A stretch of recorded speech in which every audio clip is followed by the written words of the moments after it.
नमस्कार, सभी को प्रणाम। हम आपको योग के बारे में जो जानते हैं वो बताएँगे। जैसे एक प्रार्थना है उसका ये प्रैक्टिकल है ये। सुबह सवेरे लेकर तेरा नाम प्रभु, करते हैं शुरू आज का काम। तो इस योग में हम ईश्वर का नाम लेते हैं। फिर आता है शुद्ध भाव से तेरा ध्यान लगाए हम, विद्या का वरदान तुम्हीं से पाए हम। तो जैसे ही हम ध्यान में जाते हैं तो वरदान में हमें एक पॉजिटिव ऊर्जा मिलती है, वो हमें अनुभव होती है। उस ऊर्जा से हम स्वस्थ रहते हैं और प्रत्येक कार्य में सफल रहते हैं और आदरणीय भी रहते हैं। गुरुजन और माता-पिता के प्रति आदरणीय रहते हैं। फिर आता है शुद्ध भाव से तेरा ध्यान लगाए हम, उसके बाद में आता है गुरुओं का सत्कार कभी ना भूले हम, बने इतने महान गगन को छूले हम। तो गुरुओं का सत्कार को हमें थोड़ा समझना है। जैसे पहले गुरु माता पिता होते हैं, फिर विद्यालय के गुरुजन होते हैं और फिर आध्यात्मिक गुरुजन होते हैं। तो जैसे माता पिता हमारा कभी भी अहित नहीं चाहते, वो हमेशा हमें आगे बढ़ाना चाहते हैं, विकसित करना चाहते हैं, सफल देखना चाहते हैं।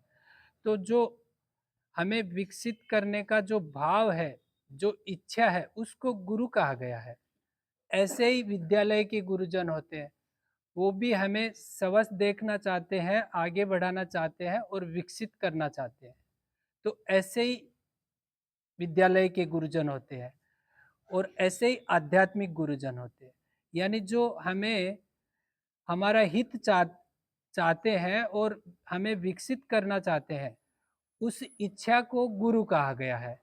तो गुरुओं का सत्कार कभी ना भूले हम, बने इतने महान गगन को छूले हम। तो इस योग से इनका आदर सत्कार आता है, उससे हम महान बनते हैं। महान का अर्थ है, जैसे हमें अभी किसी को डॉक्टर बनना है, किसी को गुरुजन टीचर बनना है, तो उस बन जाना, उस सफलता को महान कहा गया है। तो इस योग से हम प्रत्येक कार्य में सफल रहते हैं और महान बनते हैं। ऐसा इस योग का प्रैक्टिकल अनुभव होता है हमें। जैसे योग के लिए हम और हमारा ये दो जीवन के आधार बताए गए हैं। तो इसमें हमारा शरीर को कहा गया है और शरीर के अंदर जो हम होते हैं उसको आध्यात्मिक कहा गया है, उसके लिए योग परंपराएं हैं। तो इस योग से उस जो हमारा आध्यात्मिक आधार है उसको पोषण मिलता है, यानी वो शक्तिशाली होता है। तो वो जो हम है उसका पोषण योगी है। जैसे योग की 8 स्टेप बताई गई है, यम नियम आसन प्राणायाम प्रत्याहार धारणा ध्यान और सिद्धि। तो यम में आता है जो भी हमारे लिए अनुचित है, नुकसानदायक है, उसको छोड़ देना। नियम में आता है जो भी हमारे लिए उचित है, अच्छा है, उसको अपना लेना। फिर आता है आसन। तो आसन जैसे जिस स्थिति में, जिस पोजीशन में हम योग करते हैं, उस स्थिति को आसन कहा गया। जैसे अभी हम बैठे हैं सुखासन में। फिर एक दो और है, जैसे वज्रासन, सिद्धासन, ऐसे। तो आसन के बाद में आता है प्राणायाम। तो जैसे इस आसन में हम बैठते हैं तो हमारा हमारे शरीर पे नियंत्रण हो जाता है, उस नियंत्रण को प्राणायाम कहा गया है। फिर आता है प्रत्याहार। तो प्रत्याहार, जैसे ही हम ये योग करते हैं तो प्रत्येक आहार के प्रति जागरूक हो जाते हैं, फिर अच्छा ही सुनते हैं, अच्छा ही पढ़ते हैं, अच्छा ही व्यवहार करने लग जाते हैं। तो उस अच्छा अच्छा करने लग जाने को प्रत्याहार कहा गया है। फिर आता है धारणा। तो धारणा जैसे मंदिर में जाते हैं, मस्जिद में जाते हैं, तो वहाँ पे ईश्वर है, ऐसी हमारी एक मान्यता बन जाती है, भावना बन जाती है। तो उसको कहा गया धारणा, यानी ईश्वर हमारे अंदर धारण हो जाते हैं। फिर आता है ध्यान। तो जैसे ही हम मंदिर या मस्जिद में जाते हैं, ईश्वर धारण हो जाते हैं, तो फिर ईश्वर पे हमारा ध्यान जाता है, तो उस ध्यान को योग कहा गया है, यानी जुड़ना, हम ईश्वर से जुड़ जाते हैं। तो फिर हमें पॉजिटिव ऊर्जा मिलनी शुरू हो जाती है। फिर आता है सिद्धि, यानी हमारा योग सिद्ध हो जाता है। तो ये 8 स्टेप भी इस योग में हो जाएगी। अभी हम 5 मिनट का योग प्रेयर करेंगे। इसके लिए सभी आराम से रिलैक्स बैठ जाएं, एकदम अपने शरीर को स्थिर बिठाना है, हो सके जहां तक हिले डुले नहीं है।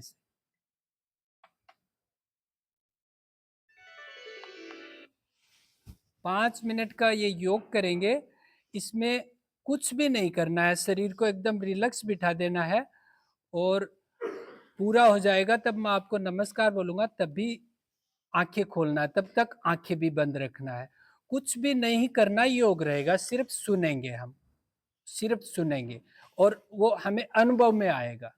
अभी हम भारतीय संस्कृति की शुरू करते हैं। सभी अपनी योग। आंखें बंद रखेंगे। युज्यते अनेन इति योगः, अर्थात जुड़ना। जुड़ना किससे? जुड़ना स्वयं से, जुड़ना अपनी आत्मा से, जीवात्मा का परमात्मा से जुड़ना। जुड़ना उन समस्त गुरु शक्तियों से जो प्रत्येक क्षण हमारे साथ है। बस इस योग के माध्यम से हमें इनसे जुड़ना है। परम पूज्य गुरुदेव का कहना है कि केवल योगासन ही योग नहीं है। समग्र योग यम, नियम, आसन, प्राणायाम, प्रत्याहार, धारणा, ध्यान, समाधि ही समग्र योग है। आसन तो केवल एक उपादान है जिसके नियमित अभ्यास करने से शरीर को ध्यान हेतु सुयोग्य बनाया जा सकता है, और इन विषम परिस्थितियों में लड़ने के लिए योग, आयुर्वेद और प्राकृतिक चिकित्सा ही हमारी रोग प्रतिरोधक क्षमता का विकास करती है।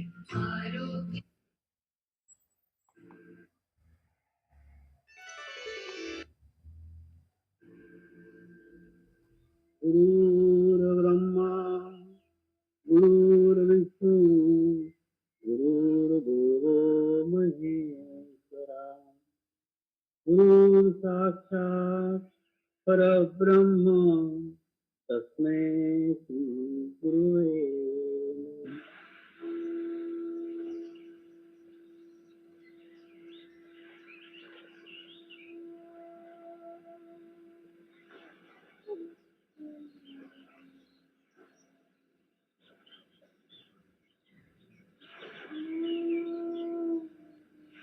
नमः। सर, ध्यान की शुरुआत करेंगे।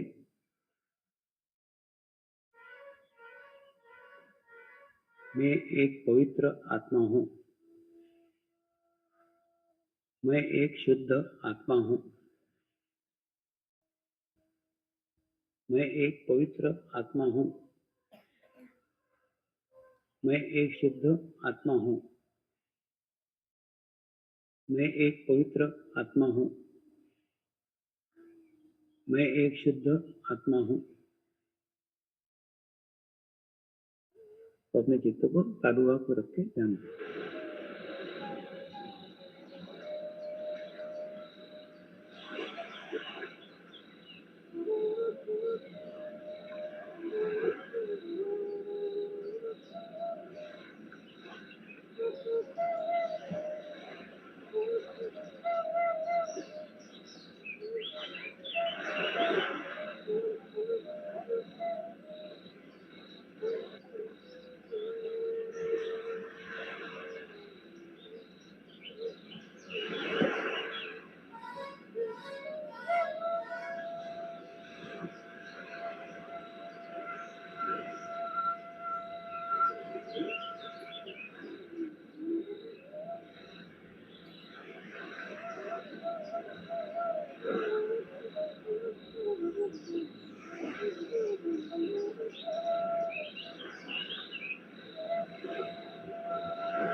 प्रार्थना करेंगे, हे परमात्मा, हम सभी पवित्र आत्माएं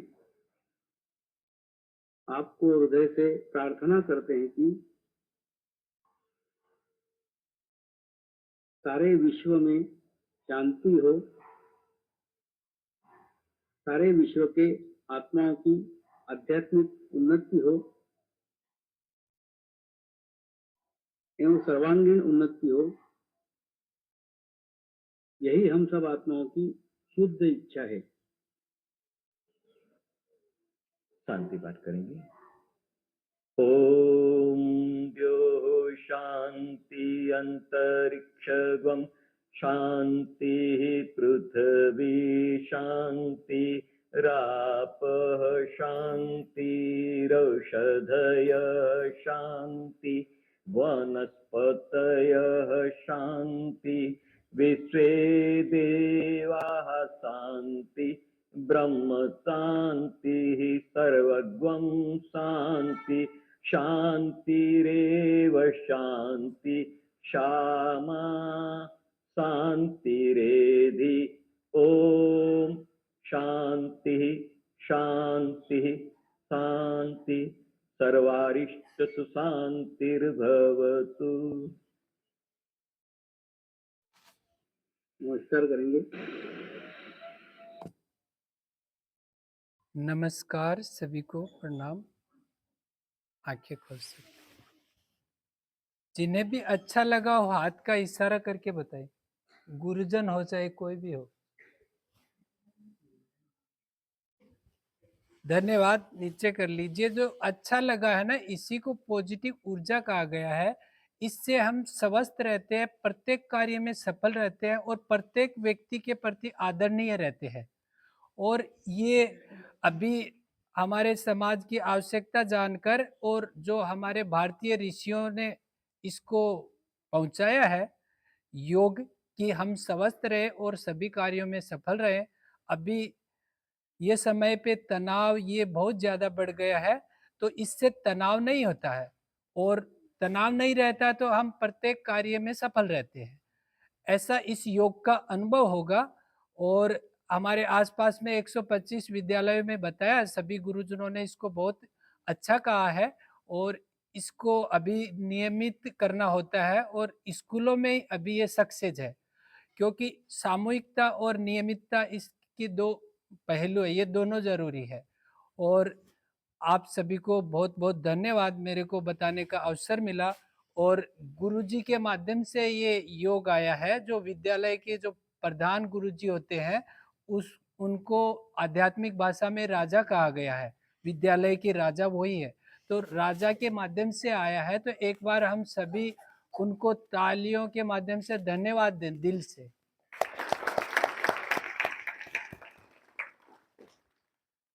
और गुरुजी से प्रार्थना रहेगी कि 2 शब्द बताना है कि कैसा लगा है, योग का अनुभव बताना, आपने अनुभव किया है।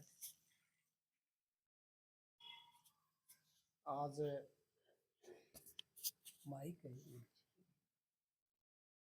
एक अच्छे उद्देश्य से योग और ध्यान, इसके प्रचार प्रसार और खासकर विद्यार्थियों तक पहुंच, इस उद्देश्य को लेके श्रीमान महेश जी दूसरी बार इस विद्यालय की प्रार्थना सभा में हमारे साथ उपस्थित रहे हैं। योग, आसन और ध्यान सभी घटकों से हमें अवगत करवाते हुए जो तनाव मुक्ति का एक माध्यम है योग, उस रूप में हमें लाभ दिया है। तो मैं उम्मीद करता हूँ कि आज के युग में जब चारों तरफ मानसिक शांति के लिए, तनाव मुक्ति के लिए काफ़ी कार्यक्रम चल रहे हैं, उसी दिशा में ये भी इनका एक सार्थक प्रयास है। और अपनी प्रार्थना सभा के साथ योग को हम हमेशा जोड़े रखते हैं। तो आपने दूसरी बार विद्यालय में पधारे, विद्यार्थियों को, स्टाफ को योग और ध्यान के महत्व और उसके पैटर्न के बारे में बताया। साला परिवार की ओर से आपका हार्दिक आभार और धन्यवाद। Thank you.